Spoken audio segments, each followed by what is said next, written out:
For decades, I've listened to people's stories, and this is among the most riveting I've ever heard. Brett Archibald, a 50-year-old South African on a surfing trip to Indonesia, falls overboard in the middle of the night. One man, all alone in the ocean, fighting the elements, fending off sharks, and battling to keep his sanity.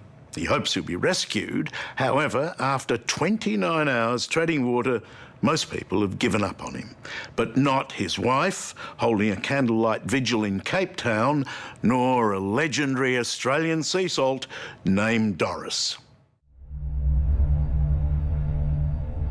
An empty horizon, a vast ocean, and slowly a small figure is revealed, floating, sometimes swimming, in this terrible, lonely, watery void. This story is about an absolute miracle because statistically, it's impossible that I survived what I went through.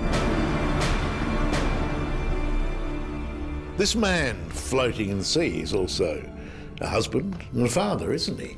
He is a son, a husband, a brother. He's an amazing man. Did you know he had it in him to survive that? I knew he was alive. I knew he was alive. South African Brett Archibald is back from the dead, and he and his wife Anita and their young family owe a massive debt of gratitude to an Australian determined to find him, Tony Elthrington. If it was me, I'd want everyone looking for me. Well, it's the great and honourable tradition of the sea, isn't it? Absolutely. Yeah. This extraordinary story of survival begins in the Mentawai Islands off the Indonesian coast of Sumatra. This archipelago has become a mecca for surfers from all over the world. Sandy beaches, coconut palms, perfect waves. The Mentawai Islands are just, I mean, they're world-renowned for the best surf in the world, you know. For anybody who surfs, no matter what your level of surf capability is, it's the dream one day. I think any surfer dreams of surfing in two places in the world. One is Hawaii and the other one is Mentawai Islands. Last month, Brett and 8 lifelong mates set out from the port town of Padang on their boat, the Naga Lau. Typically, surf charters cross the Mentawai Strait at night. The crossing can be treacherous, and this night was no exception. Brett, like most of his team, was violently ill. I then retched again, and I just thought, I cannot retch like that again. If I do, I'm going to pass out. And that's the last thing I remember.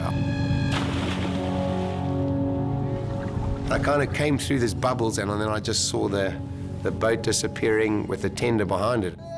There I was. I mean, I literally knew I was going to meet my maker that day. I was this tiny, tiny speck in this massive ocean. It was approximately 2:15 in the morning. No one saw him go over, nor heard his screams. And so, without any flotation device, began his ordeal. Alone, lost at sea. And I was convinced in my mind I'd find a coconut tree, a fridge door, half a surfboard or something to hang on.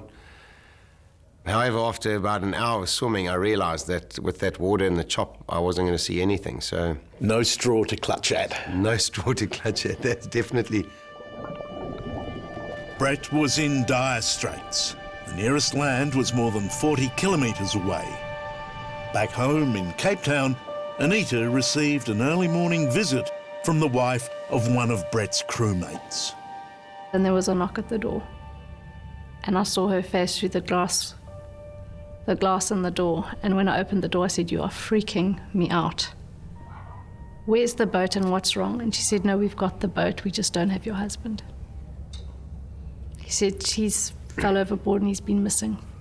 And you, at that stage? No, the bottom of my world dropped out.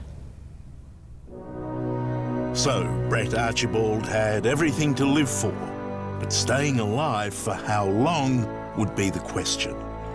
Alone in the water and growing weaker as time passed, he figured he had to last 12 to 14 hours before his mates would be retracing their course looking for him. That afternoon, they came chugging along towards me, and I thought, hallelujah, I'm rescued. No, it's all, I've hung on all for a reason, and they got within 250 meters of me.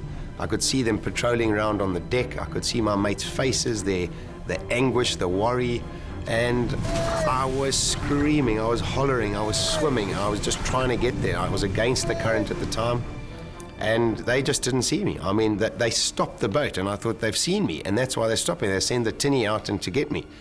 And next minute, the engine started up, and they turned left and sailed away.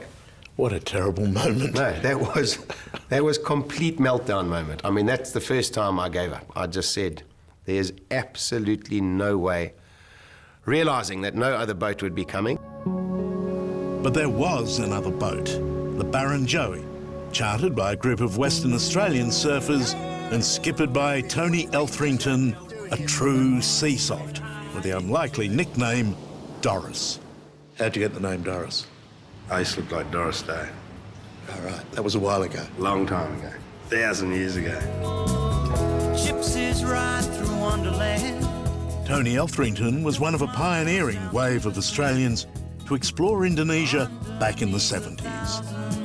This is Tony surfing Uluwatu, Bali's most famous wave. Now watch the waves come tumbling down and heard so many different sounds. A life in and on the sea has taught him one fundamental rule: never leave anyone behind.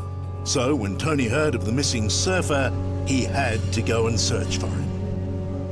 I just think it's the right thing to do. I had to chase that guy out. I wasn't giving up on him. No way. It's not the Australian way to give up. We don't give up, mate. So, on the afternoon of Brett's disappearance, Tony launched a search from the Mentawai village of Tua Pajet in a speedboat. He took 3 of the Western Australians with him: Simon Carlin, Jeff Vidler and Colin Chanu. The skipper believes that the guy's out there, doesn't he? He does, yeah. And you must be saying, is the skipper, a little optimistic here? We bonded as a group, and everything was unanimous. There was never any conflict within the group. Let's not go, there's any doubt. No, there's a chance. And it's the Aussie spirit. Give it a go. If it was one of us out there, and they were Tony's first words, if that was one of us, we'd be out there. But bad weather and fading light ended the search for Brett. By this stage, he'd been in the water for 16 hours and would need to survive another treacherous night at sea. And I felt this massive bump on my back. I got hit by something, and I thought, whoa, that wasn't good. And I carried on swimming a little bit, and then this thing hit me again. And I thought, why? Now, what is that? Let me go and see. So I actually went under the water, and I just finned slowly around, and there was a black-tip reef shark. It was honestly no bigger than myself, but for me, under the water, looking at it, looked like this monster. And I thought, okay, this is it, you're going to go now. And I thought, at least it's going to be swift, this thing is going to eat me quickly and it'll be over. And then it's just, again, we talk about the human mind. My will to survive just turned around and said, Brett, figure this out. If you can get this thing to attack you and you can actually just suck yourself out the way as it goes past, you can grab its fin and you can grab its tail.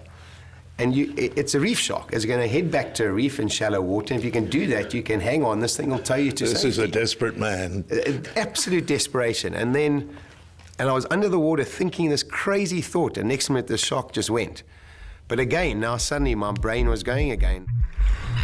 As it turned out, sharks would not be the most dangerous threat Brett would encounter. Suddenly, out of nowhere, these 2 seagulls attacked me. I was like, hey, where did you come from? I actually ended up having this huge argument and screaming match with 2 seagulls. I mean, talk about going a little bit mad. Since when do seagulls eat human beings? I mean, what are you seeing in me that you can eat? And what are they? They're going for your eyes, aren't they? They're going for my eyes and my ears. Brett wasn't only battling nature, he was also fighting for his sanity. Hallucinations brought on by exhaustion and thirst. Ships of war, kids in canoes, even the Virgin Mary. The worst hallucinations I had were I would see the back of our boat, and every single one of my mates would come down these stairs and put their hands out and say, "Come on, Brett, we're here." And I'd swim and swim, and they were so real. I mean, I was talking to them. I'd put my hand out and my foot on the bottom of the boat, and it wouldn't be there, and I'd just sink under the water. And then, but also, again, I think that was a mechanism, because when that happened, I'd end up swallowing water. I'd start coughing, vomiting, choking, and then your will to survive just kicks in again. So then I'd start fighting and coughing and say, "No, come on, you can do this, you can do this, you can do this." Coming up, I just sucked water down my lungs. And I felt my lungs fill up with water right to the back of my throat. Brett gives up all hope, but not Doris and his mates. There he is. Oh my God! Survival at sea. It's a miracle that they found him.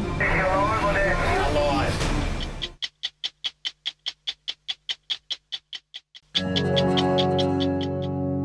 Dawn, Thursday, April 18. By this time, South African surfer Brett Archibald had been floating in the middle of the treacherous Mentawai Straits for 27 hours after falling overboard. He'd been given up for dead by the Indonesians, by his own crewmates, but not by his wife, Anita. I made an altar. I had 3 white candles burning in a triangle. I had a picture of Brett in the middle.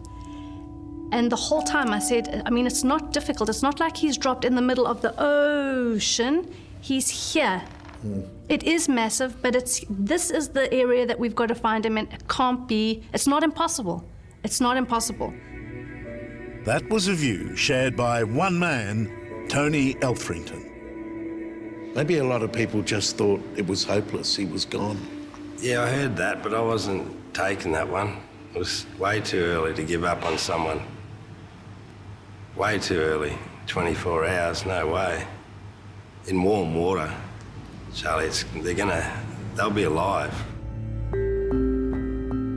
He plotted a search area and organised 4 other Australian-owned charter boats to help. The Barrenjoey set out at 4 a.m. But critically, Tony noticed the current was running north and not south as it normally does.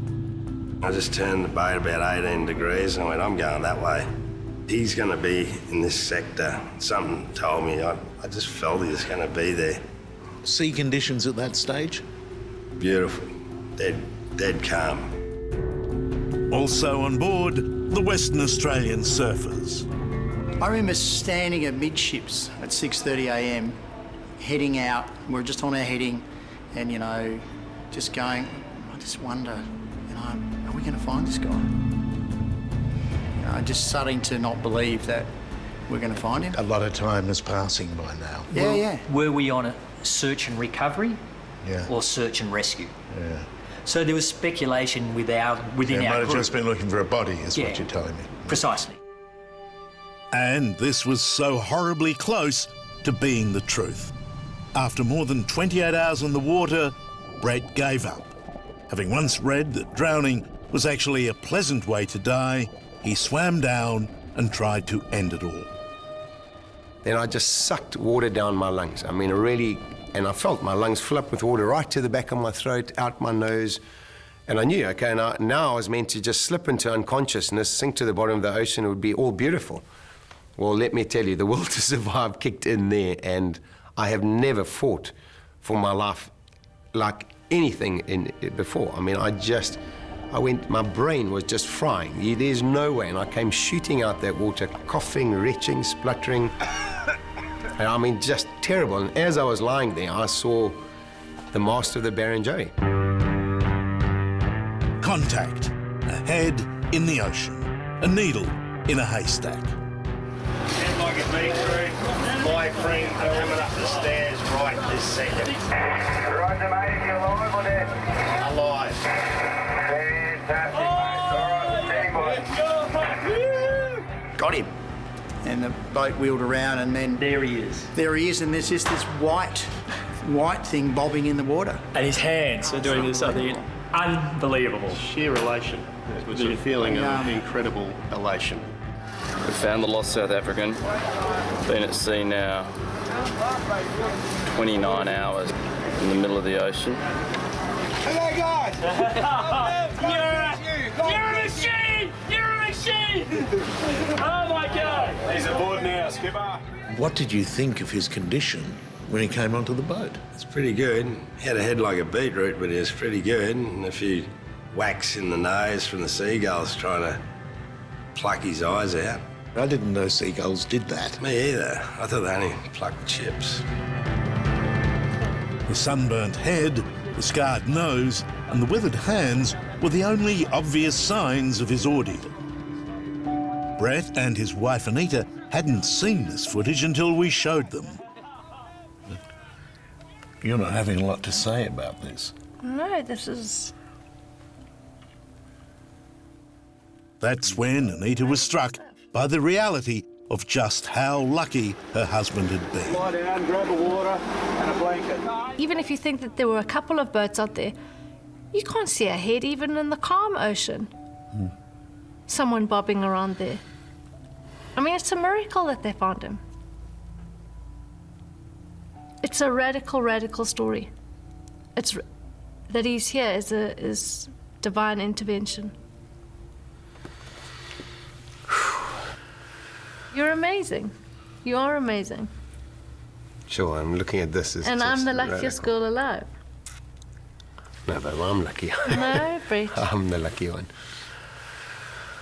Yo. Yeah, I'm not religious, but that oak up there was looking after me because I you know, you just can do no more. Who's that guy behind the wheel over there? This guy here, He's a man. Doris. Well, you kind of knew he would be there, but you're still surprised. Yeah. It's lucky. Well, not lucky, great calculation on your part. Yeah, maybe. I had to get him. There's no way I've given up not getting him. Anita, what's your thoughts about this man called Doris? What do you say to someone who's given you everything that you want? I only want my husband, my daughter, and my son. I want us together and healthy and alive. How do I ever say thank you? From the bottom of my heart, I'll be so grateful to him and everyone on that boat. I need to give the man who found my husband. That was me. My friend found Give that from the bottom of my heart. Doris too. You'll never know how grateful I am. Cooking down here. To a bunch of great Aussie blokes. We love you guys. A few weeks ago, the Archibald family came to Perth to thank the crew of the Barrenjoey, Okay. especially Tony Doris Eltrington, My hero. the laconic legend who became a lifesaver. I love you. The lives of everyone here have been touched and changed. Of course, none more so than Brett Archibald, who travelled the toughest of pathways to discover a very simple truth. I kept thinking, I've only had 10 years with this woman. It's not enough. And my two little kids, they are too little to be without a dad. And I tell you what, I'll never miss another cricket match. I'll never miss another piano recital. Because we all get wrapped up in the wrong things, you know. We chase stuff that at the end of the day is worth nothing when you're actually facing your maker.